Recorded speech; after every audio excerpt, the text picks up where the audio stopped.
was the dividing line between civilization and savagery. A social network spanning continents.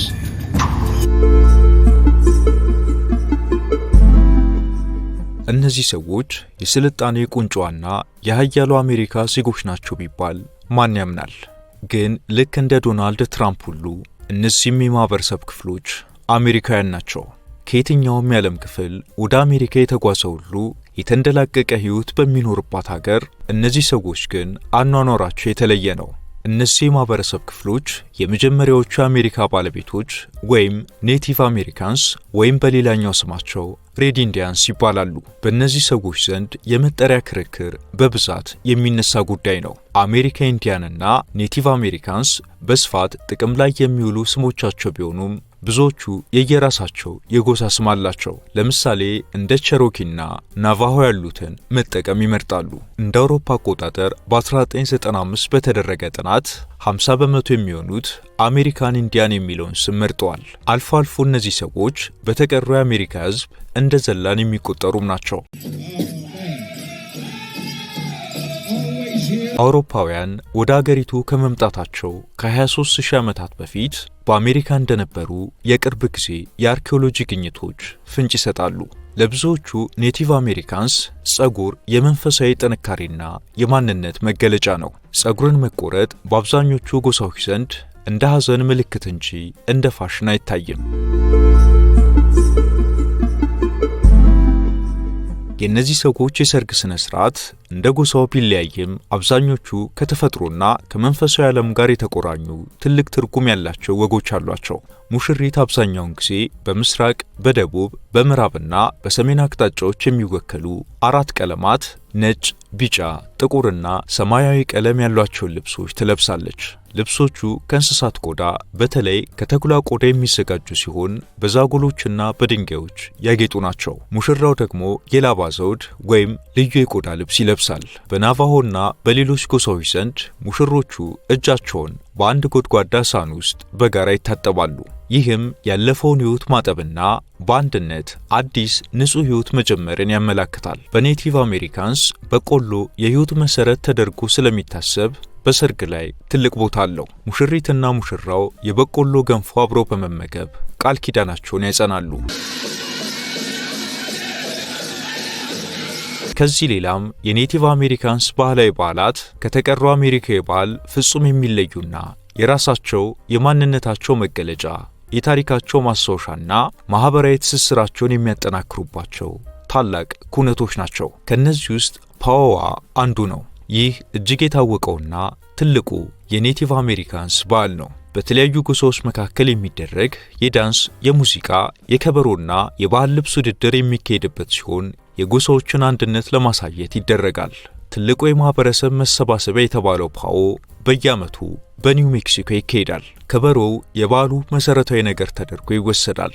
ከበሮ መቺዎቹ በአንድ ላይ በመምታትና በመዘመር ዳንሰኞቹን ይመራሉ።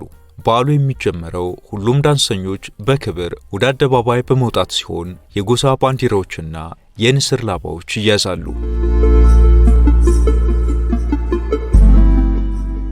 የአረንጓዴ በቆሎ በዓል ወይም ግሪን ኮርን ሴሬሞኒ በደቡብ ምስራቅ አሜሪካ የሚኖሩ ኔቲቭ አሜሪካንስ የሚያከብሩት በዓል ነው። ይህ በዓል አዲሱ በቆሎ ሲደርስ የሚከበር ሲሆን ያለፈውን ዓመት ስህተት ይቅር የሚባባሉበትና አዲስ ሕይወት የሚጀምሩበት መንፈሳዊ ስነ ስርዓት ነው። የበዓሉ ዋና ዓላማ የቆዩ ቂሞችን መርሳትና ይቅርታ መደራረግ ነው። ያለፈው ዓመት ጥፋቶች ተደምስሰው አዲስ ሕይወት ይጀምራል እንደማለት ነው። በዚህ በዓል ላይ የስታምፕ ዳንስ የተለመደ ነው። ወንዶችና ሴቶች በእሳት ዙሪያ ክብ በመስራት የሚጨፍሩት ዳንስ ሲሆን ሴቶቹ በእግራቸው ላይ የታሰሩ የኤሊ ቅርፊቶችን በመነቅነቅ ሙዚቃ ይፈጥራሉ። በግሬት ፕሌንስ የሚኖሩ ኔቲቭ አሜሪካንስ የሚያከብሩት ትልቅ መንፈሳዊ በዓል ደግሞ የፀሐይ ዳንስ ወይም ሰን ዳንስ ይባላል። ለተፈጥሮ ምስጋና የሚያቀርቡበት፣ ራሳቸውን ለፈጣሪ የሚሰጡበትና ለማህበረሰባቸው ደህንነት የሚጸልዩበት የጾምና የጸሎት ወቅት ነው። ዳንሰኞቹ ለ4 ቀናት ያህል ሳይበሉና ሳይጠጡ በፀሐይ ስር ይደንሳሉ። ይህም ራስን የመግዛትና ለማህበረሰቡ ሲሉ መከራን የመቀበል ምልክት ነው። በዳንሱ መሃል አንድ ትልቅ ዛፍ ይተከላል። ይህም የመሬትና የሰማይ ግንኙነት ተደርጎ ይታሰባል። የተቀደሰው ዛፍም ሲሉ ይጠሩታል። ኔቲቭ አሜሪካንስ ከአስገራሚ ባህልና እሴታቸው ውስጥ ስጦታ አንዱ ነው። በእነዚህ ሰዎች ዘንድ የአንድ ሰው ሀብትና ክብር የሚለካው ባከማቸው ገንዘብ ሳይሆን ለሌሎች በሚሰጠው የስጦታ መጠን ነው። ይህ አስደናቂ ስርዓት ፖትላች ይባላል። በሰሜን አሜሪካ ሰሜን ምዕራብ የባህር ዳርቻ በሚኖሩ ኔቲቭ አሜሪካንስ እንደ ሃይዳና ትሊንጊት ባሉት ዘንድ ዘመናትን ያስቆጠረ የኢኮኖሚና የማህበራዊ ፍልስፍና ነው። በተቀረው አሜሪካዊና በአውሮፓውያን አስተሳሰብ ሀብታም የሚባለው ብዙ የሰበሰበ ነው። በኔቲቭ አሜሪካንስ ዘንድ ግን ሀብታም የሚባለው ብዙ የሰጠ ነው። አንድ መሪ ክብሩን ለማሳየት ያለውን ንብረት ማለትም ምግብ፣ ብርድ ልብስና ጀልባ ለህብረተሰቡ አባላት በነጻ ያከፋፍላል። ይህ ስርዓት ሀብት በአንድ ሰው እጅ ላይ ብቻ ተከማችቶ እንዳይቀር ያደርጋል ይላሉ። ሀብታሙ ሲሰጥ ድሃውም የሀብቱ ተጠቃሚ ይሆናል። ይህም ማህበራዊ ዋስትናን ይፈጥራል ብለው ያምናሉ። የኔቲቭ አሜሪካንስ ታሪክ የመከራ ብቻ ሳይሆን የጽናትና የድል ታሪክም ነው። በደረሰባቸው ጭቆናና መገለል ሳይበገሩ በስልጣኔ በመጠቀችው አሜሪካ ውስጥ ባህላቸውንና ክብራቸውን ጠብቀው መቆየታቸው ለሰው ልጅ ሁሉ ትልቅ ተምሳሌት ተደርጎ ይወሰዳል። እነዚህ ኔቲቭ አሜሪካንስ ከምዕት ዓመታት በፊት የአውሮፓውያን ወደ አሜሪካ መምጣት ታላቅ መከራን እንዳስከተለባቸው ይገልጻሉ። በእርግጥም በታሪክ እንደሰፈረው በጦርነት በመሬት ነጠቃና አውሮፓውያን ይዘዋቸው በመጧቸው አዳዲስ በሽታዎች ምክንያት በሚሊዮን የሚቆጠሩ ኔቲቭ አሜሪካንስ ሕይወታቸውን አጥተዋል። በተለይ የፈንጣጣ ወረርሽኝ በዚህ ውስጥ በዋናነት የሚነሳ ነው። በእነዚህ ወረርሽኞች እንድናልቅ ሆን ተብሎ የተሰራብን ደባ አለ ብለው የሚያምኑም አሉ። በ19ኛው ክፍለ ዘመን የአሜሪካ መንግስት እነዚህን ኔቲቭ አሜሪካንስ ከነበሩበት ወደ ዳር የሚያፈናቅል ሬድ ኢንዲያን ሪሙቫል አክት የተባለ ሕግ አውጥቶ ስራውን በዘመቻ ፈጸመ። በዚህ ምክንያት እንደ ቼሮኪ ያሉ የኔቲቭ አሜሪካንስ ጎሳዎች ከመሬታቸው ተነቅለው በሺ የሚቆጠሩ ኪሎሜትሮችን በእግራቸው እንዲጓዙ ተገደዱ። ይህ ጉዞ የእንባ መንገድ በመባል የሚታወቅ ሲሆን በዚህ የጉዞ ሂደት በሺ የሚቆጠሩ ሰዎች በብርድ በረሃብና በበሽታ አልቀዋል። ይህ ታሪክ ጠባሳ ዛሬም ድረስ በኔቲቭ አሜሪካንስ ልብ ውስጥ እንደ ትልቅ የማይሽር ቁስል ተብሎ የሚታሰብ ነው። ዛሬ እነዚህ ሰዎች በአሜሪካ የሁለት ዓለም ሰዎች ኑሮን ይኖራሉ። 70% የሚሆኑት በከተሞች ሲኖሩ፣ የተቀሩት ደግሞ በጎሳ መሬቶች ወይም ሪዘርቬሽንስ ይኖራሉ። ኔቲቭ አሜሪካንስ በብዛት የሚኖሩባቸው በታወቁት ቦታዎች ያለው የድህነት መጠን ከ25% በላይ ሲሆን እነዚሁ ሰዎች በሚኖሩባቸው በአንዳንድ ቦታዎች ስራ አጥነት እስከ 80% ይደርሳል። ለዚህ ምክንያቱ በአሜሪካ መንግስት ትኩረት መነፈጋቸውና በተለይም የመሰረተ ልማት እንደ ኢንተርኔትና የመንገድ እጥረት መኖሩ ነው። ከሰው በፊት በተገኘንባት ሀገር አሜሪካ ተዳልቶብናል፣ የተገለልንም ሆነናል የሚሉት እነዚህ ሰዎች ከመላው ዓለም ለትምህርት የሚጎርፉባት አሜሪካ ነገር ግን ለኔቲቭ አሜሪካንስ የከፍተኛ ትምህርት ተጠቃሚነት እጅግ ዝቅተኛ ነው። እናም የራሳቸውን የጎሳ ኮሌጆች በማቋቋም ራሳቸውን ለማሰማር ጥረት ያደርጋሉ። ከአልኮልና ከሱስ ጋር በተያያዘ ከሀገሪቱ ከፍተኛውን ቁጥር ይይዛሉ።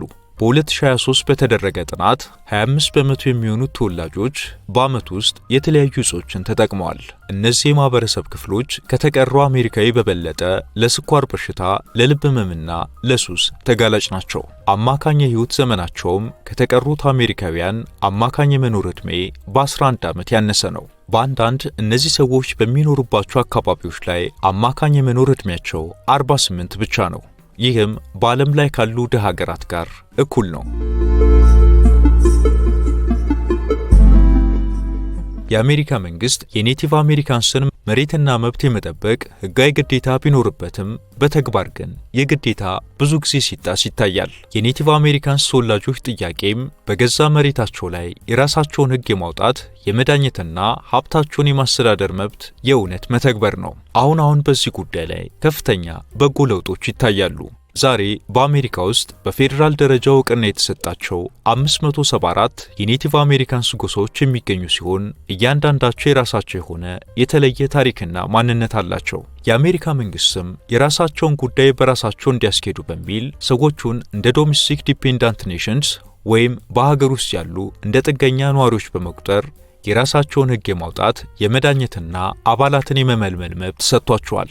ይህ መብት የሚመነጨው ከአሜሪካ መንግስት ጋር ከተፈረሙ ከ370 በላይ ስምምነቶች ነው። አሁን ላይ በብዛትም በሞቃታማው የአሪዞና ክፍል ይኖራሉ። የኔቲቭ አሜሪካንስ የማንነት ማረጋገጫን በተመለከተ የራሳቸው አሰራር አላቸው። አንድ ሰው የጎሳ አባል ለመሆን በደም ውስጥ ሊኖረው የሚገባው የኔቲቭ አሜሪካንነት ተወላጅነት መጠን 1/4 መሆን አለበት።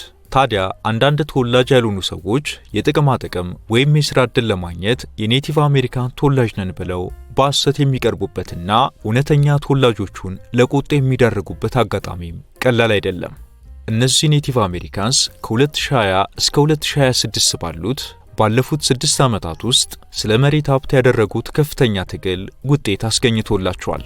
እንደ ማሳያም እነዚህ የማህበረሰብ ክፍሎች ባደረጉት ክርክርና በመጨረሻም በደረሱበት ስምምነት 17000 ሄክታር መሬት ማስመለስ ችሏል። ይህ መሬት ለሳልሞን ዓሳዎች መጠለያና ለደን ጥበቃ እንዲውል በኔቲቭ አሜሪካንስ ይተዳደራል። እንደ አውሮፓ አቆጣጠር በ2020 በወጣው የኦክላሆማ ውሳኔ መሰረት አሁንም ድረስ የኦክላሆማ ምስራቃዊ ክፍል በኔቲቭ አሜሪካንስ ይዞታ ስር በመሆኑ ጸንቷል። በ2024 በወጣው ውሳኔ የፌዴራል መንግስት ለኔቲቭ አሜሪካንስ የጤና አገልግሎት ፕሮግራሞች የሚሰጠውን በጀት በአግባቡ ባለመመደቡ የሰራውን ጥፋት አምኗል፣ እንደሚያስተካክልም አሳውቋል። በቅርቡም ጥር 2026 ላይ የአሜሪካ ጠቅላይ ፍርድ ቤት የአላስካ ግዛት በኔቲቭ አሜሪካንስ የአሳ ማጥመድ መብት ላይ ያቀረበውን ቅሬታ ውድቅ በማድረግ የጎሳዎቹን መብት አስከብሯል። በ2025-26 በኮንግረስ ውስጥ የተወላጆቹ ውክልና ከ1 በመቶ በታች ቢሆንም እንደ ማርኮን ሙሊን ያሉ ሴናተሮችና ሻሪስ ዴቪድስ ያሉ የህዝብ ተወካዮች የኔቲቭ አሜሪካንስን ፍላጎት በማስከበር ላይ ናቸው። በ2026 በሚደረገው ምርጫ እንደ ፔጊ ፍላናጋን ያሉ የኔቲቭ አሜሪካንስ ተወላጅ እጩዎች ለሴኔት በመወዳደር ላይ መሆናቸው የኔቲቭ አሜሪካንስን የፖለቲካ ተጽዕኖ ከፍ ያደርገዋል ተብሎ ይጠበቃል። ኔቲቭ አሜሪካንስ ከፌዴራል እርዳታ ለመውጣት የራሳቸውን የንግድ ድርጅቶች፣ የቁማር ቤቶችና የታዳሽ ኃይል ፕሮጀክቶችን በመገንባት ላይ ይገኛሉ። የኔቲቭ አሜሪካንስ የቁማር ቤቶች ለብዙ ጎሳዎች ዋነኛ የገቢ ምንጭ ናቸው።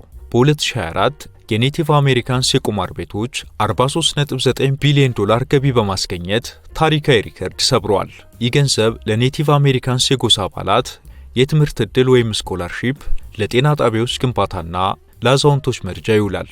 ለምሳሌ የኔቲቭ አሜሪካንስ የሴሚኖል ጎሳ በዚህ ገቢ አማካኝነት ዓለም አቀፉን የሃርድ ሮክ ካፌ ኩባንያን መግዛት ችሏል። ከዚህ ሲሻገር ደግሞ ተወላጆች ሰፊና ነፋሻማ መሬት ስላላቸው ወደ ንጹህ ኤነርጂ ወይም የታዳሽ ኃይል ፕሮጀክት እየገቡ ነው። እንደ ናቫሆ ያሉ የኔቲቭ አሜሪካንስ ጎሳዎች ግዙፍ የፀሐይ ኃይል ማመንጫዎችን በመገንባት ለራሳቸው ተጠቅመው የተረፈውን ለሌሎች ግዛቶች በመሸጥ ገቢ ያገኛሉ። በለውጥ ጎዳና ላይ የሚገኙት ኔቲቭ አሜሪካንስ ተፈጥሮን መሰረት ያደረገ ቱሪዝምም ሌላኛው መገለጫቸው ነው። ኔቲቭ አሜሪካንስ የራሳቸውን ሆቴሎችና የቱሪስት መዳረሻዎችን በማልማት ተጓዦች ስለነሱ ታሪክና ጥበብ እንዲማሩ ያደርጋሉ። እንደ የዱር ሩዝ ወይም ዋይልድ ራይስ ያሉና ሌሎች ጥሬ ዕቃዎችን በማሸግና የራሳቸውን የንግድ ምልክት በመፍጠር የሚታወቁበት ዋይልድ ሩዝ በተወላጆቹ ቋንቋ ማኖሚን ይባላል። ትርጉሙም ጥሩ ዘር ወይም የተቀደሰ እህል ማለት ነው። ሩዙ የሚሰበሰበው በታንኳ ሆኖ በውሃ ላይ በመንሳፈፍ ነው። አንደኛው ሰው ታንኳን ሲቀዝፍ፣ ሌላኛው ደግሞ ኖኪግናን በሚባሉ ሁለት የእንጨት ዘንጎች የሩዙን አዝመራ እየመታ ወደ ታንኳ ውስጥ ያራግፋል። ይህ ዘዴ ለቀጣይ ዓመት የሚሆን ዘር ወደ ውሃ ውስጥ እንዲረግፍ ስለሚያደርግ የተፈጥሮ ሚዛኑን ይጠብቃል።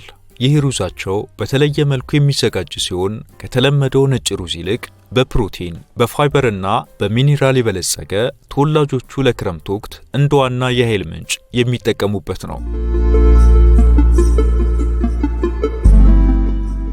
የኔቲቭ አሜሪካንስ ባህል ከተፈጥሮ ጋር ባላቸው ጥብቅ ቁርኝት ላይ የተገነባ ነው። መሬት ለነሱ ንብረት ሳይሆን እንደ እናት የምትታይ የተቀደሰች አካል ናት። ተራሮች፣ ወንዞችና ቋጥኞች በሙሉ መንፈስ እንዳላቸው ይታመናል። ለምሳሌ የኔቲቭ አሜሪካንስ የላኮታ ጎሳዎች ብላክ ሂልስ የተባለውን ተራራ እንደ መላው ዓለም መጀመሪያና የተቀደሰ ስፍራ አድርገው ያከብሩታል። ኔቲቭ አሜሪካንስ እውቀታቸውን የሚያስተላልፉት በቃል በሚነገሩ ተረቶችና ዘፈኖች ነው። ምንም እንኳን ብዙዎቹ ቋንቋዎቻቸው ቢጠፉም ዛሬ እንደ ናቫሆ ያሉ ቋንቋዎችን በድጋሚ እንዲያንሰራሩ ለማድረግ ጥረት እየተካሄደ ነው። በእያንዳንዱ ጎሳ ውስጥ ታሪክን የመጠበቅና የመተረክ ኃላፊነት ያለባቸው ሽማግሌዎች አሉ። እነዚህ ሰዎች በሺ የሚቆጠሩ ዓመታት ታሪኮችን፣ የሕግ መመሪያዎችንና የሕክምና ጥበቦችን በቃላቸው የሚይዙ ናቸው። ዘፈኖች የታሪክ ማስታወሻዎች ናቸው። በእነሱ ዘንድ እያንዳንዱ ዜማ የራሱ ትርጉም አለው። ለምሳሌ ለአደን፣ ለሰብል ምርት ወይም ለጀግኖች መታሰቢያ የሚዘፈኑ ልዩ ዜማዎች አሉ። ከበሮ ደግሞ የመሬት የልብ ትርታ ተደርጎ ስለሚታሰብ ሰዎችን ከመንፈሳዊ ዓለም ጋር ያገናኛል ተብሎ ይታመናል። ዕውቀትን በቀጥታ ከመናገር ይልቅ በእንስሳትና በተፈጥሮ ምሳሌነት ያብራሩታል።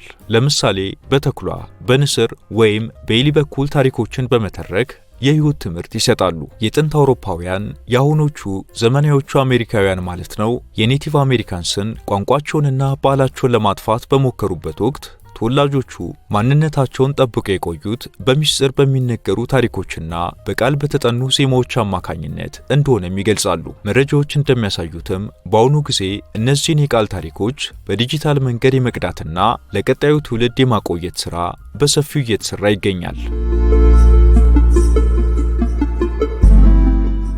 እነዚህ ሰዎች በታሪክ ለመጀመሪያ ጊዜ ከብዙ ዓመታት በፊት በዱር ይበቅል የነበረውን የበቆሎ ዝርያ ወደ ምግብነት በመለወጥ ለዓለም ያስተዋወቁ ናቸው። መረጃዎች እንደሚያመላክቱት ዛሬ ዓለም የሚመገበው ምግብ 60 በመቶ የሚሆነው ለመጀመሪያ ጊዜ በእነዚህ ህዝቦች ከዱር ተለይቶና እውቅና አግኝቶ በእርሻ የዳበረና ከገበሬዎች ጋር እንዲላመድ የተደረገ ነው። ኔቲቭ አሜሪካንስ ከሕክምና ዘርፍ ጋርም በተያያዘ እንደ አስፕሪን ያሉ ዘመናዊ መድኃኒቶች መነሻቸው እነዚሁ ሰዎች ናቸው። እንዲሁም ስሪንጅ ለመጀመሪያ ጊዜ የተሰራው ከእንስሳት ፊኛና ከቀጭን አጥንት በተሰሩ መሳሪያዎች በእነዚሁ ኔቲቭ አሜሪካንስ ነው።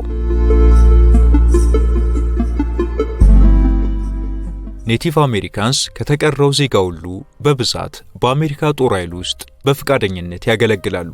ይህ ለሀገራቸው ያላቸውን ጥልቅ ፍቅር ያሳያል። የአየር ንብረት ለውጥ በዓለም ላይ ጥልቅ ስጋት በሆነበት በዚህ ወቅት የኔቲቭ አሜሪካንስ ከተፈጥሮ ጋር የመስማማት ጥበብ ትልቅ ትኩረት አግኝቷል። እንደ ዳኮታ አክሰስ ፓይፕላይን ያሉ የነዳጅ ማስተላለፊያ መስመሮች ውሃን እንዳይበክሉ በማድረግ ረገድ ተወላጆቹ ያሳዩት ተቃውሞ ዓለም አቀፍ ድጋፍ አግኝቷል።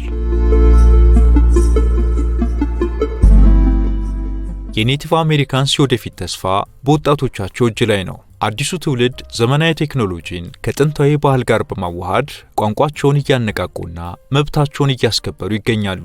የተፈጥሮ ሀብትና ልማት ለእነዚህ ሰዎች ትልቅ ተስፋ ናቸው። የተወላጆቹ መሬት 3 በመቶ የሚሆነውን የአሜሪካን የነዳጅና የተፈጥሮ ጋዝ ክምችት እንዲሁም 13 በመቶ የሚሆነውን የከሰል ድንጋይ ይዟል። ይህ ሀብት በሙሉ ቢለማ እስከ $1 ትሪሊየን ገቢ ሊያስገኝ እንደሚችል ይገመታል። በፈረንጆቹ በ2023 በነዳጅና ማዕድን ቁፋሮ ለኔቲቭ አሜሪካንስ $1.5 ቢሊዮን ተከፍሏል። ለምሳሌ የፎርድ ቤርቶልድ የኔቲቭ አሜሪካንስ ጎሳ በዓመት $184 ሚሊዮን ገቢ በማግኘት የአካባቢውን መሰረተ ልማት ማሳደግ ችሏል። ያም ቢሆን ግን ደግሞ በሌላ በኩል የከሰል ማዕድን ማውጣት ለገቢ ቢረዳም እንደ ናቫሆ ባሉ ጎሳዎች ዘንድ ለተላላፊ ላልሆኑ የመተንፈሻ አካላት በሽታዎች ምክንያት ሆኗል። በተጨማሪም የማዕድን ቁፋሮች እንደ ማህበረሰቡ አመለካከት በተቀደሱ ቦታዎች ላይ መካሄዳቸው ከባህልና እምነት ጋር ግጭት ይፈጥራል የሚሉ ስጋቶች ይነሳሉ። አብራችሁን ስለቆያችሁ እናመሰግናለን። ላይክ እና ሰብስክራይብ በማድረግ እንዲሁም የተሰማችሁን ኮሜንት ላይ በማስፈር አጋርነታችሁን እየጠየቅን በዚህ ጉዳይ ላይ ቢሰራ የምትሉት ቢኖር ሁሌም ዝግጁ ነን። የዛሬውን አበቃን።